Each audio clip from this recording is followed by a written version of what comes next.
ஆக்சுவலாக நான் பாஜக மாநில தலைவர் அந்த இது தொடர்பாக வானதி சீனிவாசன் அவர்கள் உங்களுடைய பெயரை விட்டு ட்வீட் பண்ணியிருக்காங்க. ஸோ அது பல்வேறு கட்சிகளும் பல்வேறு கருத்துக்களை சொல்லிட்டு வராங்க. நீங்கள் மாநில தலைவராக இருக்கீங்க. இதெல்லாம் எல்லாம் நம்முடைய குடும்பம், எல்லாம் நம்முடைய சகோதர சகோதரிகள், எல்லாம் நம்முடைய தலைவர்கள் தான்.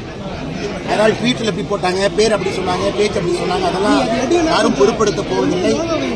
அது அக்கா வானதி சீனிவாசன் அவர்களாக இருக்கட்டும், அது அண்ணன் நயினார் நாகேந்திரன் அவர்களாக இருக்கட்டும், அண்ணன் ஹெச்ராஜா அவர்களாக இருக்கட்டும், அண்ணன் புன்னார் அவர்களாக இருக்கட்டும், தமிழிசை அக்காவாக இருக்கட்டும், எங்களுடைய ஒரே நோக்கம் பாரதிய ஜனதா கட்சி வளர்ச்சி பாதையில் எடுத்துச் சென்று 2026 தேசிய ஜனநாயக கூட்டணியில் ஆட்சியில் அமர்த்த வேண்டும். அதனால் எப்பொழுதுமே நான் சொல்லுவேன், எந்த விஷயத்தில் ஒரு குற்றத்தை பார்க்க வேண்டும் என்று முடிவு செய்தாலும், எதையாக இருந்தாலும் கூட ஒரு குற்றத்தை கண்டுபிடிக்க முடியும். அதுக்கெல்லாம் எல்லா தலைவர்களும் கூட ஒருமித்த கருத்தோடு பயணம் செய்து கொண்டிருக்கிறோம். இந்த வேங்கையல் விவகாரத்தில் திருமாவளவன் எம்பி கூட அவர் இந்த மாதிரி தமிழக அரசு செயல்பட்டதில்லை ஒரு கருத்து தெரிவிச்சிருக்காங்க. இன்னைக்கு திமுக என்றாலே அது ஒரு டிராமா கம்பெனி, நாடக கம்பெனின்னு சொல்லுவோம். இன்னைக்கு வேங்கை வயல் நிகழ்வுக்கு தமிழக காவல்துறை எழுதியிருக்கக்கூடிய அந்த கதை திரைக்கதை வசனம் கலைஞர் கருணாநிதி அவர்கள் எழுதக்கூடிய கதை திரைக்கதை வசனத்தை மிஞ்சக்கூடிய ஒரு விஷயத்தை தமிழகத்தில் கிடையாது. யாருக்கும் இதன் மீது நம்பிக்கை இருக்க போவதில்லை. வேங்கை வயல் சம்பவம் நடந்து ஆண்டுகளை கடந்து நின்று கொண்டிருக்கின்றோம். இன்னைக்கு ஏதோ சமுதாயத்துக்குள்ள ஒரு பிரச்சனை, அதிலே ஒருவர் இந்த மாதிரி நாங்கள் கலக்க போறோம்னு பேசினாங்க, அதை செய்து காட்டுவதற்காக அவங்க செஞ்சாங்க அப்படின்னு இத்தனை நாட்களாக இல்லாத ஆடியோ வீடியோ வெளியே வருது. இதையெல்லாம் திமுக அரசு நடத்தக்கூடிய ஒரு கதை திரைக்கதை வசனமாகத்தான் இந்த வேங்கை வயல்ல காவல்துறை அளித்திருக்கக்கூடிய சார்ஜ் ஷீட்டை நாங்கள் பார்க்கிறோம்.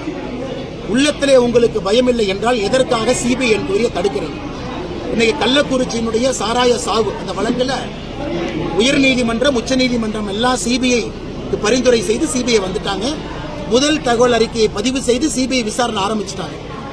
உண்மையாலும் வெளிப்படைத்தன்மையாக இருக்கக்கூடிய திமுக அரசு இருந்தால் எதற்காக சிபிஐ விசாரணை நீங்க தடுக்கணும்? கூட்டணி கட்சியாக இருக்கக்கூடிய திருமாவளவன் அதை ஏத்துக்கலாம், கூட்டணி கட்சியாக இருக்கக்கூடிய கம்யூனிஸ்ட் ஏத்துக்கலாம், எதிர்கட்சிகள் நாங்க யாரும் ஏத்துக்கல, ஏன் வேங்கை வயலில் இருக்கக்கூடிய மக்களை ஏத்துக்கலாம். அப்ப யாருடைய கண்ணை துடைப்பதற்காக இது போன்ற போலித்தனமான செயல்ல திமுக அரசு ஈடுபட்டிருக்கின்றார்கள் என்பதை அவர்கள் தான் தெளிவுபடுத்தினார். அதிமுக கூட்டணி தொடர்பாக அவர்கிட்ட பேசினாலே போதும், நாங்க ரைடு விட வேண்டியதில்லை அப்படின்ற ஒரு பதிவு பண்ணியிருக்காரு. ரைடு விடுறதுக்கெல்லாம் நயினார் அன்னைக்கு எந்த அதிகாரம் இல்லைங்கண்ணா. அடுத்த கேள்வி, திருப்பூர்ல அரசு விழாக்கள்ல இந்துக்களையும் RSS இழிவுபடுத்தியே பேசிட்டு இருக்காங்க, அதை பத்தி உங்களுடைய கருத்து? திருப்பூர் அரசு விழாக்கள் புத்தக கண்காட்சியில பாத்தீங்கன்னா காந்தியை கொண்டது RSS சொல்லிட்டு பேசியிருக்காங்க, அது எப்படி பாக்குறீங்க? இன்னைக்கு திமுகவில் உறுப்பினராக இருக்க வேண்டும் என்றால் முதல் தகுதி என்பது படிக்காம இருக்கணும். திமுக அமைச்சராக இருக்க வேண்டும் என்றால் முதல் தகுதி என்பது பொய் சொல்லணும். பெரிய அமைச்சராக இருக்க வேண்டும் என்றால் முதல் தகுதி என்பது ஊழல் செய்ய வேண்டும்.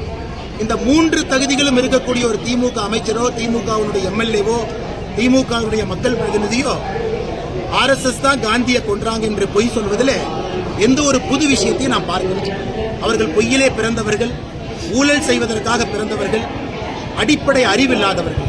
அதனால் அவங்க சொல்வதை பெரிதாக பொருட்படுத்த வேண்டாம் என்பது என்னுடைய கேள்வி. அரசு விழாவில் யார் பேசினாங்க?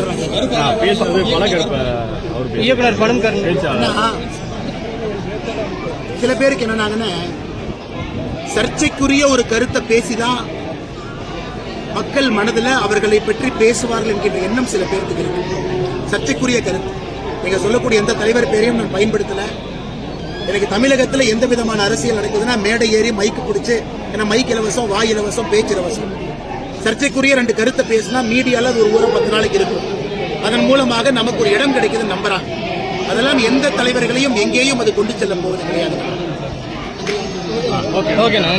இந்த வீடியோ உங்களுக்கு பிடித்திருந்தால் லைக் செய்யுங்க. மேலும் இதுபோல் வீடியோ தொடர்ந்து பார்க்க நம்ம ஒரு சேனலை சப்ஸ்கிரைப் மற்றும் ஃபாலோ செய்யுங்க.